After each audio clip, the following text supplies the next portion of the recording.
এখন রমজান মাস চলতেছে। রমজান মাস হচ্ছে ইবাদতের মাস। এই মাসের প্রত্যেকটা মুহূর্ত আল্লাহর কাছে অতি প্রিয়, অতি দামি।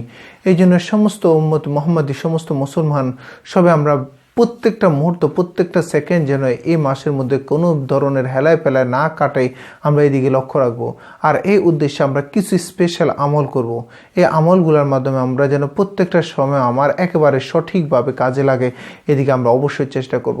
এর মধ্যে যে সমস্ত ইবাদত বন্দেগী করব তার মধ্যে এক নম্বর হচ্ছে নামাজ। নামাজের ক্ষেত্রে আমরা অনেক সময় অনেক জায়গায় চেষ্টা করলেও অনেক সময় মসজিদে যাইতে পারি না, কিন্তু রমজান মাস যেহেতু আমাদের ফ্রি সময় থাকে, অনেকগুলো ফ্রি সময় থাকে, অনেক সময় অফিস, স্কুল, কলেজ অনেক জায়গায় বন্ধ থাকে, সেক্ষেত্রে আমরা চেষ্টা করব অবশ্যই 5 ওয়াক্ত নামাজ যেন মসজিদে গিয়ে জামাতের সহিত আদায় করার জন্য। 5 ওয়াক্ত নামাজ কোনোভাবেই যেন আমার জামাত না ছুটে। এই আগামী যে কয়টা দিন আমাদের রমজানের যে সময়টা আমরা পাবো, এই সময়ের মধ্যে 5 ওয়াক্ত নামাজ মসজিদে এসে যেন তাকবীরুল্লাহ সহিত পড়তে পারি, সেভাবে আমরা অবশ্যই লক্ষ্য রাখবো। 2 নম্বর হচ্ছে, আমরা অতীতে অনেক সময় দেখা যায় যে খামখেয়ালি করে, অবহেলা করে অনেকগুলা নামাজ পড়ি না, অনেক ওয়াক্ত নামাজ আমাদের দ্বারা ছুটে গেছে। সেক্ষেত্রে আমরা এই মাসের মধ্যে যেহেতু ফ্রি সময় আছে, আর এই মাসটা হচ্ছে ইবাদত বন্দেগীর মাস, সেক্ষেত্রে আমরা কি করব, এই মাসে বেশি থেকে বেশি কাজা নামাজ আদায় করব। কাজা নামাজের ক্ষেত্রে আপনি যে কোনো ওয়াক্তে যে কোনো নামাজ পড়তে পারেন, তবে সে আপনি দেখবেন যে ফজরের সময় আপনি আগে দিয়ে পড়ে দিবেন, তারপর আসরের আগে পড়তে হবে, কিন্তু মাগরিবের পরে, এছাড়া জোহরের আগে অথবা পরে, মাগরিবের পরে, তারপর হচ্ছে এশারের আগে অথবা পরে যে কোনো ওয়াক্ত নামাজ আপনি পড়ে দিতে পারবেন। আমরা অবশ্যই চেষ্টা করব যে প্রতিদিন প্রত্যেক ওয়াক্ত নামাজের সাথে আমার ওই ওয়াক্তের একটা কাজা নামাজ যেন হয়ে যায়। আপনি নিয়তটা করবেন, আল্লাহ আমি সারা জীবনে যত ওয়াক্ত, যেমন আপনি ফজর নামাজটা একটা কাজা নামাজ পড়তেছেন, তখন আপনি কি করবেন, আল্লাহ আমি সারা জীবনে যত ওয়াক্ত কাজা নামাজ ফজরের পড়ি নাই, যত ওয়াক্ত নামাজ আমি কাজা করে ফেলেছি, সেই কাজা নামাজ থেকে এক ওয়াক্ত বা প্রথম ওয়াক্ত নামাজ আমি পড়ে দিচ্ছি, আল্লাহু আকবার বলে বেশ আপনার নিয়তটা হয়ে যাবে। এভাবে করে প্রতিদিন প্রত্যেকটা ওয়াক্তে আপনি একটা ওয়াক্তের কাজা নামাজ, যদি সময় বেশি থাকে আপনি বেশি করে পড়ে নেবেন, তবে কমসে কম যেন আমার এক ওয়াক্ত নামাজ হয়ে যায়। তাহলে আমার 30টা দিনের মধ্যে আমার 150 ওয়াক্ত নামাজ স্পেশাল হয়ে যাবে। আর রমজান হচ্ছে একটা ফরজ আদায় করলে 70টা ফরজের সওয়াব আদায় করার সমান হয়ে যাবে। সেক্ষেত্রে আমরা এই নামাজটা, কাজা নামাজটা, আমার একটা ওয়াক্ত না কাজা নামাজ পড়তেছি মানে 70 ওয়াক্তের সম পরিমাণ হয়ে যাচ্ছে। সেক্ষেত্রে আমরা এই কাজটা অবশ্যই করব। রমজানে কাজা নামাজ বেশি থেকে বেশি সময় সুযোগ পাইলে আজকে এক ওয়াক্ত, যদি সময় বাড়তি থাকে, দেখা যায় কি আমরা অনেক সময় জোরের সময় ফ্রি থাকি, জোরের আগে দিয়ে চলে গেলাম ওখানে মসজিদের বারান্দায় বা কোথাও গল্প গুজব আড্ডা না করে আমরা কি করব, একটু 2-4 রাকাত তো একটু বাড়তি নফল পড়ার থেকে আমরা একটু প্রত্যেকটা ওয়াক্তে জোরে 2 ওয়াক্ত 3 ওয়াক্ত নামাজ কাজা পড়ে নিব। আমার নফল ইবাদত যতটুকুই হোক ফরজের সমপরিমাণ রমজানের উপলক্ষে হবেই ঠিকই, কিন্তু কাজা নামাজ যদি আমার একটা ওয়াক্ত যদি 70 ওয়াক্ত হয়ে যায়, হয়তো কাল কিয়ামতের ময়দানে আল্লাহ পাক যদি কোনো একটা কাজা ওয়াক্ত আমার যদি ধরে বসে, আমি কি করবো? এই জন্য আমরা প্রত্যেকটা কাজা নামাজ যেন 5 to 5 হয়ে যায় সেদিকে লক্ষ্য রাখবো। আমরা নামাজের ক্ষেত্রে 2 নাম্বার হচ্ছে যে আমরা কাজা নামাজগুলা বেশি থেকে বেশি কাজা নামাজগুলা পড়বো প্রত্যেকটা ওয়াক্তে। মাগরিবের সময় আপনি যে কোনো মাগরিবের পরে দিয়ে আপনি সময় অনেক এশারের আগ পর্যন্ত অনেক সময় থাকে, ইফতারেরও করে গিয়ে আপনি একটু সময় স্পেশাল সময় বাইর করে নিয়ে আপনি কি করবেন, মাগরিবের ওয়াক্ত, এশারের ওয়াক্ত বা যে কোনো ওয়াক্ত নামাজ কাজা পড়ে নেবেন ইনশাআল্লাহ। এর পাশাপাশি অন্যান্য ইবাদত বন্দেগীগুলো তো আপনি কাজাগুলো তো করবেনই, তবে স্পেশাল মাগরিবের পর থেকে এশারের সময় এক সময় আপনি যে কোনো ওয়াক্তে নামাজ পড়তে পারবেন। এরপর হচ্ছে আপনি জোহরের পরে আপনি যে কোনো ওয়াক্তে নামাজ কাজা করতে পারবেন। এরপর হচ্ছে এশরাকের পরে দিয়ে একেবারে জোহরের আগ পর্যন্ত আপনি সূর্য একবারে হেলায় যাওয়ার আগ পর্যন্ত আপনি সমস্ত ওয়াক্তে নামাজ আপনি কাজা পড়ে নিতে পারবেন। যদি আপনি এই কাজটা করে নিতে পারবেন আপনি, তাহলে দেখা গেল কি আপনার অনেকগুলা কাজা নামাজ হয়ে গেল ইনশাআল্লাহ। 70 আদায় করা যদি সম পরিমাণ হয়ে যায় ইনশাআল্লাহ, আল্লাহ পাক চাইলে আপনাকে সম পরিমাণ ওই যত ওয়াক্ত পড়েন নাই তত ওয়াক্ত কাভার দিয়ে দিবেন ইনশাআল্লাহ। এই জন্য আমরা 2 নাম্বার নামাজের 2 নাম্বার হচ্ছে আমরা কি কাজা নামাজটা পড়বো। 3 নাম্বার হচ্ছে রমজান উপলক্ষে স্পেশাল নামাজটা হয় তারাবির নামাজটা। আমরা তারাবির নামাজটা একেবারে খামখেয়ালি করি, কেউ 2 রাকাত 4 রাকাত, কেউ হয়তো 8 রাকাত পড়ি, 10 রাকাত পড়ি, কিন্তু মনে আরও কেউ ব্যক্তি যদি একটু বলে যে 20 রাকাত পড়ে না, আপনি একেবারে ফেতনা আরে কোথায় আজ পাইছেন এগুলা, এই সমস্ত জিনিসগুলো করেন। রমজানে 11টা মাস তো হেলায় ফেলায় কাটাই দিলাম, কিন্তু যদি এই তারাবির উসিলা আল্লাহ পাক আমাকে কোনো একটা মহব্বত করে আমাকে যদি হেদায়েতের রাস্তা উঠায় দেয়, এই জন্য যত সময় থাকবে, যতক্ষণ সময় থাকবে আপনি কি করবেন, তারাবির নামাজটা কমপ্লিট করবেন।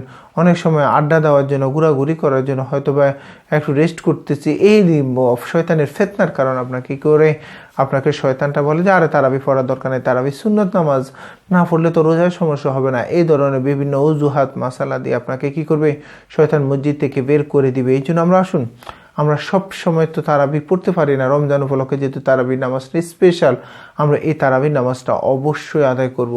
তারাবির ক্ষেত্রে একেবারে যথেষ্ট গুরুত্ব দিয়ে যদি যে মসজিদে যত রাকাত তারাবি পড়া হয় আপনি চেষ্টা করবেন অবশ্যই ওই তত রাকাত হুজুরের সাথে শুরু করে হুজুরের সাথে শেষ করার মতো ওই সময়টা যেন আপনার হয়ে যায়। এরপর হচ্ছে আমরা এই 3 নাম্বার নামাজটা হচ্ছে নামাজের ক্ষেত্রে তারাবির নামাজ। প্রতিদিন আমরা তারাবির নামাজটা যত রাকাত আপনার ইমাম সাহেবে পড়ায় তত রাকাত পড়বেন। এরপর 4 নাম্বার যে কাজটা হচ্ছে আমরা দেখা যায় সেহরি খাই, সেহরির সময় আগে পরে দিয়ে একটু সময় 2-4 রাকাত আমরা তাহাজ্জুদের সময় তো সবসময় পড়তে পারি না, তাহাজ্জুদের নামাজগুলা দেখা যায় কি ঘুমের কারণে বিভিন্ন অজুহাতের কারণে আমরা কি করি না, তাহাজ্জুদের নামাজটা পড়ি না। রমজান উপলক্ষে যেহেতু সেহরি খাইতে উঠতেছি সেক্ষেত্রে আমরা কি করতেছি, উজু যেহেতু করতেছি 2 রাকাত 4 রাকাত কমসে কম 2 রাকাত অন্তত আমরা কি করব, এই আগামী 30টা দিন বা 29টা দিন বা যে কয়দিন আল্লাহ আপনার আমাকে রোজার জন্য সময় দেয় ততদিন পর্যন্ত আমরা প্রতিদিন 2 রাকাত নফল নামাজ তাহাজ্জুদের নিয়তে পড়ে নিব। বাড়তি পারলে আলহামদুলিল্লাহ, কিন্তু কমসে কম আমরা কি করব, 2 রাকাত তাহাজ্জুদের নিয়তে আমরা নামাজ পড়ে নিব। বেশি থেকে বেশি নামাজ পড়বেন। নামাজ নামাজ নামাজ, নামাজের বাইরে আর কোনো কিছু নেই। আল্লাহর এত কাছে যাওয়া যায় তাহাজ্জুদের নামাজে দ্বারা, আর কোনো নামাজে এত নফল অন্য কোনো নামাজে এত কাছে যাওয়া যায় না। রাত্রে গভীর রাত্রে আপনি উঠতেছেন, উঠে যদি 2 রাকাত নামাজ পড়ে নেন আল্লাহ অনেক খুশি হবে। একটা মাস যদি আপনি তাহাজ্জুদের রুলসটা আপনি চালু করতে পারেন, নিয়মটা চালু করতে পারেন, নিজের সাথে নিয়ে যেতে পারেন, দেখবেন 1 মাস পরেও আপনি এই নামাজটা ছাড়তে পারবেন না। দেখবেন আপনার কাছে অনিমেষে আপনার কাছে ভালো লাগে, ভালো লাগতে লাগতে লাগতে লাগতে অটোমেটিক আপনি এই নামাজটা প্রতিদিন প্রতিনিয়ত পড়তে পারবেন। কিন্তু কমসে কম আমরা যেহেতু এই রমজানে আমরা তাড়াতাড়ি উঠে যাই, সেহরি খাইতে হয় অথবা আমরা সময় পেয়ে যাই, তাইলে কি করবেন, আপনি 2 রাকাত 4 রাকাত করে তাহাজ্জুদ পড়া শুরু করবেন।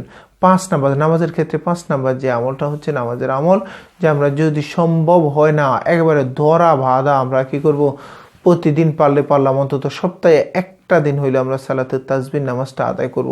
সালাতুত তাসবিহ নামাজটা এত গুরুত্বপূর্ণ, কোনো ব্যক্তির জন্য যদি সালাতুত তাসবিহ নামাজটা একবার কবুল হয়ে যায় আল্লাহ পাক তার পিছনের সমস্ত গুনাহ খাতা মাফ করে দিবেন।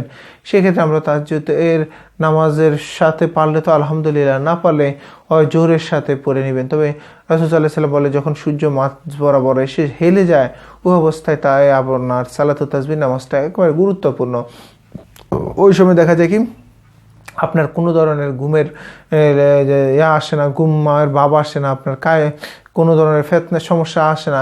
সেক্ষেত্রে আপনি কি করে দিতে পারেন, জোহরের পরে দিয়ে বা জোহরের আগে দিয়ে আপনি কি করে নিতে পারেন, সালাতুত তাসবিহ নামাজটা আদায় করে ফেলতে পারেন।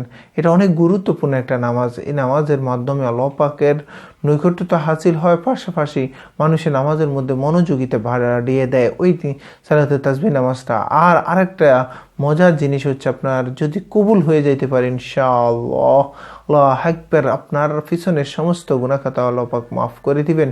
এই জন্য আসুন না, সবসময় তো আমরা সালাতুত তাসবিহ নামাজটা পড়তে পারি না, বা হয়তোবা কাজকর্ম থাকে অথবা আপনার ফ্রি থাকে না অথবা কোনো ধরনের অজুহাত থাকে। এই মাস যেহেতু ইবাদতের মাস, এই মাসটাতে আমরা অন্তত এইবার যেহেতু আমাদের 4-5টা শুক্রবার রমজানে পেয়ে যাব, সেক্ষেত্রে আমরা কি করতে পারি যে আমরা সালাতুত তাসবিহ নামাজটা 4-5টা সালাতুত তাসবিহ নামাজটা আদায় করে ফেলতে পারি। যে কোনো একটা যদি সুন্দরভাবে হয়ে যায় আমার পিছনের সমস্ত গুনাহ খাতা আল্লাহ পাক মাফ করে দিবেন। এই জন্য আসুন আমরা প্রত্যেকে এই রমজানে কয়েকবার আমরা যেন সালাতুত তাসবিহ নামাজটা আদায় হয়ে যায়। এই নামাজের ক্ষেত্রে আমরা অবশ্যই যথেষ্ট গুরুত্ব দেব, যথেষ্ট গুরুত্ব দেব। আর নামাজগুলো যে সমস্ত নামাজগুলো বলছে, সর্বপ্রথম হচ্ছে 5 ওয়াক্ত নামাজ আপনি মসজিদে গিয়ে জামাতের সহিত আদায় করবেন। 2 নম্বর হচ্ছে আপনি বেশি থেকে বেশি কাজা নামাজ পড়বেন, বেশি থেকে বেশি। এরপর হচ্ছে তারাবির নামাজটা অবশ্যই আদায় করবেন, হুজুরের সাথে শুরু করে হুজুরের সাথে শেষ করার জন্য অবশ্যই চেষ্টা করবেন। 4 নম্বর যে কাজটা করতেছেন আপনি সেহরির সময় আপনি তাহাজ্জুদের নিয়তে 2-4 রাকাত তাহাজ্জুদের নামাজ পড়ে নেন। 5 নম্বর নামাজের আমলটা হচ্ছে যে অবশ্যই সালাতে তাসবিহ নামাজটাই রমজান মাসে কয়েকবার করে পড়ে নেন। এইগুলো আমাদের রমজান উপলক্ষে আমাদের যে সমস্ত স্পেশাল আবাদত আছে তার মধ্যে নামাজের আবাদতের মধ্যে আপনার এই 5টা স্পেশাল নামাজ আমরা অবশ্যই আদায় করবো ইনশাআল্লাহ। যেটুকু বলেছি সবাইকে আমল করার সেই তৌফিক দান করুক।